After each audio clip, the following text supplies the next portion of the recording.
Hello guys, welcome again to my channel sign with Nikhil में। तो कल हम लोगों ने मिस्र के राजनीतिक और धार्मिक जीवन के बारे में चर्चा किया था और आज हम दो पॉइंट के बारे में चर्चा करेंगे, सामाजिक जीवन और आर्थिक जीवन। तो आइए देखते हैं सामाजिक जीवन में क्या हुआ था मिस्र में। मिस्र का समाज तीन प्रमुख वर्गों में विभक्त था। मिस्र का समाज तीन वर्गों में विभक्त था। वो वर्ग थे उच्च वर्ग, मध्यम वर्ग और निम्न वर्ग। तो मिस्र तीन भागों में बटे हुए थे, उच्च वर्ग, मध्य वर्ग और निम्न वर्ग में। तो उच्च वर्ग में सामंत और पुरोहित लोग थे जो समृद्ध और विलासिता जीवन बिताते थे। इनका जीवन अधिकतर ऐशो आराम में ही बीतता था। अब हम समझ सकते हैं कि उच्च वर्ग है, इसका मतलब वे आर्थिक स्थिति से बहुत मजबूत होंगे और उनकी आर्थिक स्थिति बहुत अच्छी रही होगी। इसी की वजह से वो उच्च वर्ग में आए और उनका जीवन भी विलासमय तरीके से बीत रहा था। ठीक है, ये भड़कीले वस्त्र पहनते और सोने चांदी के बर्तनों में खाना खाते थे। अपार संपत्ति के कारण ये लोग भी अधिकतर भोग विलास का ही जीवन व्यतीत करते थे। अब ये लोग का वस्त्र क्या होता था, बहुत चमकीले वस्त्र होते थे। सोना चांदी का उपयोग ये लोग अपने आभूषण में ज़्यादा करते थे क्योंकि वो अमीर थे, तो ये सब जायज़ था करना। ठीक है, अब आइए दूसरे मध्यम वर्ग में। मध्यम वर्ग में कारीगर, व्यापारी, भूमि को जोतने वाले तथा लिपिक आदि शामिल थे। इस वर्ग की अवस्था में कई बार परिवर्तन हुए। मिस्र की कठिन लिपि को सीख कर लिखने वाले लिपक कहलाते थे। अब क्या हुआ, मध्यम वर्ग में कौन कौन आते थे? कारीगर आते थे, व्यापारी और भूमि को जोतने वाले आते थे। मतलब इसमें कहा जा सकता है कि नौकरी पैसा करने वाले ही आदमी मध्यम वर्ग में आते थे जो कर भी देते थे। और यहाँ लिपक जो है, लिपिक इसे क्या कहते थे? लिपक को वो लोग जो मिस्र का लिपि सीखते थे उन्हें ही लिपिक कहा जाता था। ठीक है, अब आइए निम्न वर्ग में। निम्न वर्ग में कृषक, मजदूर तथा गुलाम वर्ग शामिल था। इनकी दशा अच्छी नहीं थी। कृषक वर्ग सबसे अधिक संख्या में था। इस वर्ग को सामंतों की जीवन तथा मंदिरों में काम करना पड़ता। अब क्या हुआ, निम्न वर्ग में कौन कौन आते थे? तो कृषक, मजदूर, गुलाम आते थे और ये लोग का दशा बहुत ही खराब था, दयनीय दशा थी और गुलामों की तरह से इन लोगों से व्यवहार किया जाता था। अब सामाजिक जीवन में दूसरा पॉइंट है स्त्रियों की दशा। स्त्रियों के बारे में हम देखेंगे कि स्त्रियों की दशा कैसी थी मिस्र के जीवन में। मिस्री सभ्यता में जो स्थान स्त्रियों को प्राप्त था वह किसी भी प्राचीन सभ्यता में नहीं था। ऐसा कहा गया है कि मिस्र में जैसी स्थिति स्त्रियों की थी वैसे किसी भी सभ्यता में स्त्रियों की स्थिति नहीं थी। इसका मतलब कि कहीं ना कहीं स्त्रियों की दशा अच्छी थी मिस्र में। ठीक है, इसी कारण प्राचीन यूनान के निवासियों को उनकी स्वतंत्रता देखकर अत्यंत आश्चर्य हुआ था और उन लोगों ने लिखा कि मिस्र में स्त्रियों पुरुषों को पर शासन करती था। क्या हुआ, यूनान के निवासियों ने स्त्रियों की इस दशा को देखकर कहा कि स्त्रियां पुरुषों पर शासन करती थी। स्त्रियों को संपत्ति में बराबर अधिकार प्राप्त था। राजघरानों में गद्दी उत्तराधिकारी लड़की को प्राप्त था, जिसके कारण राजकुमार अपनी बहनों से शादी करते थे। अब क्या हुआ, स्त्रियों की दशा अच्छी थी और स्त्रियों को संपत्ति में बराबर अधिकार भी मिल जाता था और राजघराने में क्या होता था, लड़कियां जो थी वो गद्दी पर भी बैठती थी। इसी की वजह से अब वो उनके भाई ही अपनी बहनों से शादी कर लेते थे क्योंकि उनको लालच होता था कि अपनी बहन शादी कर लेंगे तो कहीं ना कहीं संपत्ति में उनको अधिकार प्राप्त हो जाएगा। सामाजिक जीवन में तीसरा पॉइंट है सामाजिक जीवन के अन्य पहलू। अब सामाजिक जीवन में क्या क्या अन्य पहलू हुए उनको भी हम थोड़ा डिटेल में देखेंगे।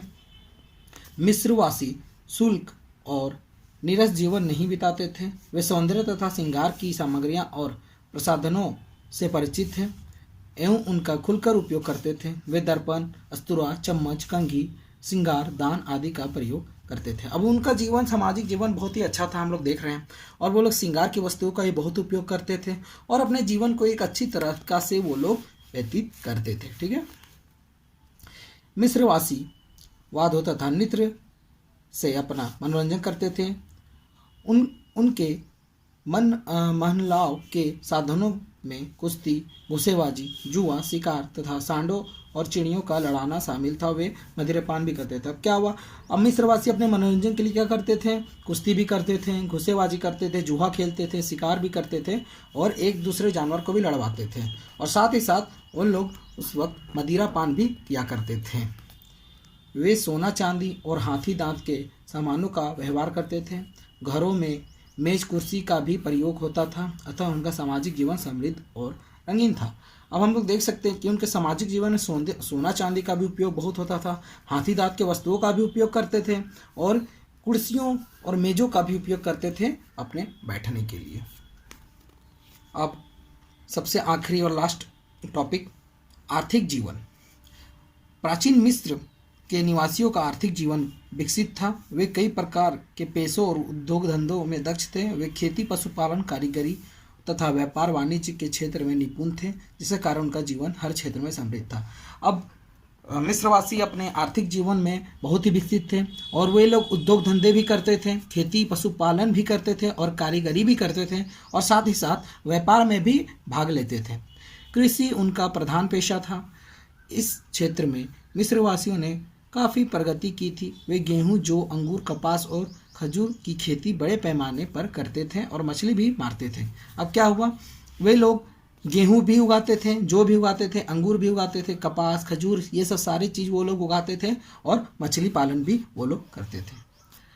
मिस्र के राजा खेती पर विशेष ध्यान देते थे।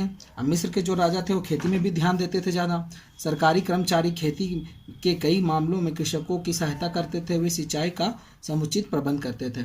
अब वो खेती है तो जाहिर सी बात है कि सिंचाई का ही प्रबंध करना ही पड़ेगा। वो लोग नहरों का भी निर्माण करते थे ताकि उनका फसलों को अच्छे से पटा सके, पानी की व्यवस्था करते थे। ठीक है। कृषि और पशुपालन में चोली और दामन का संबंध था। अब क्या है, कृषि और पशुपालन में किस चीज़ का संबंध था, एक एग्जाम्पल के तौर पर यहाँ लिया गया है चोली और दामन को। ठीक है। जहाँ कृषि का विकास होता है वहाँ पशुपालन भी लोकप्रिय हो जाता है। अब क्या है कि कृषि का जहाँ भी विकास होगा वहाँ पर पशुपालन का ऑटोमेटिकली विकास होगा, इसमें कहा गया है। कृषि के साथ प्राचीन मिस्र में भी पशुपालन एक लोकप्रिय पेशा था। अब क्या हुआ, प्राचीन मिस्र में क्या था, कृषि के साथ साथ पशुपालन का भी लोकप्रियता थी। मिस्र कारीगरों को अपने काम में काफ़ी दक्षता प्राप्त थी। उनकी शिल्पकला के नमूने मिस्र की कब्रों में मिलते हैं। इन कब्रों में चमकते हुए मिट्टी के बर्तन, शीशे के सामान, सुंदर गहने, चांदी सोना के बर्तन तथा सुंदर आराम कुर्सियाँ मिलती है। अब क्या हुआ, अब हम जानते हैं कि मिस्रवासी आर्थिक स्थिति से बहुत मजबूत थे और जो पिरामिड में जो कब्र मिले हैं उनमें बहुत सारे शीशे, बर्तन, सुंदर गहने, सोना चांदी भी बहुत सारे मिले हैं। इससे हम साफ पता चलता है कि मिस्रवासी का जीवन अत्यंत ही सुखमय। अब टॉपिक ये कंप्लीट हो गया है तो इसका हम निष्कर्ष देख लेते हैं। ये मैंने अपने नज़रिए से लिखा है। उपरोक्त कथन से हम निष्कर्ष निकाल सकते हैं कि मिस्रवासियों का जीवन मंगलमय था। उनकी राजनीतिक, आर्थिक, सामाजिक और धार्मिक जीवन काफ़ी अच्छी थी। मिस्रवासी अपनी संस्कृति का विकास अच्छी तरह से किया करते थे। वे अपने राजा को देवता मानते थे और उनकी बात मानते थे। अब हमें पता है कि मिस्रवासी का जीवन कैसा व्यतीत हो रहा था। आर्थिक, सामाजिक, धार्मिक और राजनीतिक जीवन उन्हें बहुत ही अच्छी तरीक़ा से चला रहे थे और साथ ही साथ अपने राजा को वो सर्वे सर्वा मानते थे। तो इसी के साथ मिस्र की सभ्यता हमने कंप्लीट कर लिया है। और आपको कैसा लगा आप कमेंट सेक्शन में बताएं। और अगर आपको किसी भी चीज़ में इस टॉपिक में डाउट हो तो कमेंट सेक्शन में उस डाउट को क्लियर कर सकते हैं। Thank you.